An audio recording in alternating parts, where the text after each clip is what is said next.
What up, guys? Nick Rapazzi here. Thanks for tuning into the channel. So yesterday, after coming back from vacation, I took the car for a ride to the gym, and I was getting like a weird stutter at low RPMs. It would clear up after 2,000. So what I'm thinking, it's either the spark plugs going through the dyno tune and running like a diesel engine and having all those issues being filed up, or this O2 extension line. So the headers came with this extension for the O2s to run down to the bottom of the headers, and I don't know if you can really see, but I'll show you when I take it out. But right in there, it's like the plastic coating on it all melted, so I'm gonna pull it off and check and see if one of the wires is melted touching something or what's going on with it, because I want to drive this tomorrow to CJ's wedding and get ready to start doing the battery. I'll show you the whole kit that I put together. It wound up being pretty cheap to relocate the battery in the back. I think all in all I spent about 65 bucks, 55 bucks for all the wiring, everything, to get it to go in the back, so I can move that the fuse box right there, so I can move it in the back corner where the battery is, so when I do the turbo it'll fit there perfectly and I won't have any issues. So I'll get into this, show you guys me changing the spark plugs. Not that exciting today, but I definitely want to get this thing ready to drive and get ready to do the battery this weekend so I can get this turbo build going. So I will show you guys along and get this done.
So this is the part that melted when it was on the dyno the first time. It got way too hot in the engine bay.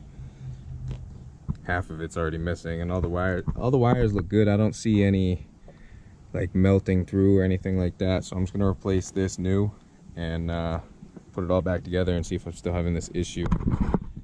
Hopefully it doesn't have this stutter after I fix this, so let's see what happens. So everything's back together. I rewrapped that wire. It's got all brand new spark plugs. Everything's back together. I'm gonna fire it up real quick and let it warm up before I take it out for a drive, because it runs like shit until it's warm anyway. So let's get a quick cold start. Warm up.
Seems to be idling better, but we'll see what happens when it warms up and I take it for a test drive. I'll take you guys along for the ride.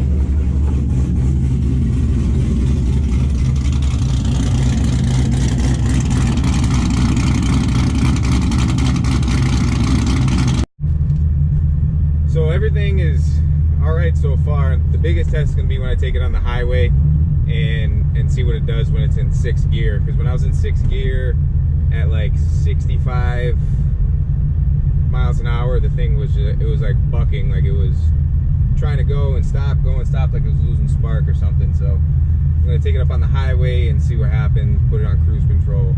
Because yesterday when I put cruise control on at like 70, it was just, had no power, bucking, it felt like shit. But just changing those spark plugs, I could feel a big difference in how the car reacts to the gas pedal.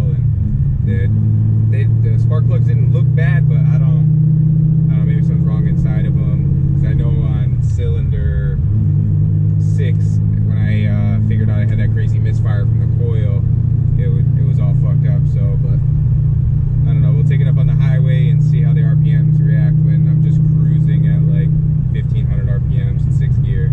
Because that's the only thing that was really bothering me, is I couldn't just cruise on the highway. I had to either be down in 5th gear doing 65, or I had to be doing 80 and 6 just to keep it from bucking. So we'll see what happens. So it seems to be idling all right. Everything seems to be good. I don't see any issues. The idle leveled off. Hopefully that fixed everything.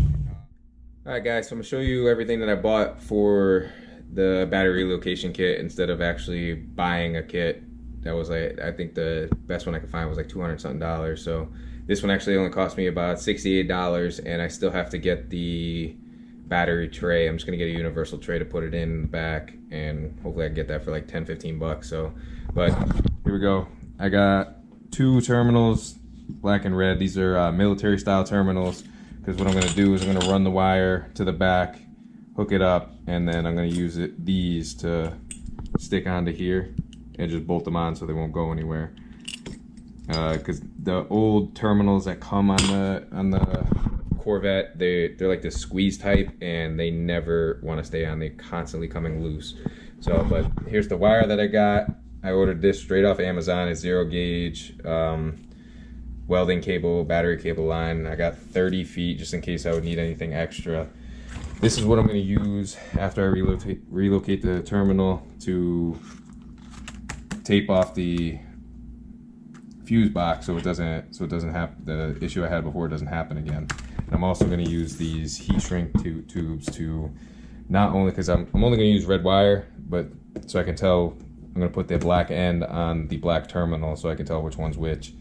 I'm only going to run one line back, and then I'm going to run the negative terminal to the frame, and then I'm going to run another one from the engine to the frame so it'll get its negative through there. And I'll walk you through the whole process. It's a little complicated to just tell you, so when I'm actually doing it, I'll show you how everything goes. But I hope you guys like this upload. Hope you're having a good week. I can't wait to do this thing on Sunday and start getting this slight turbo build going, just knocking out the little things until I get everything for it. So I'm hoping you guys are having a good week. Don't forget to hit that subscribe button. If you like this video, please give it a big thumbs up, and I'll talk to y'all later. Peace.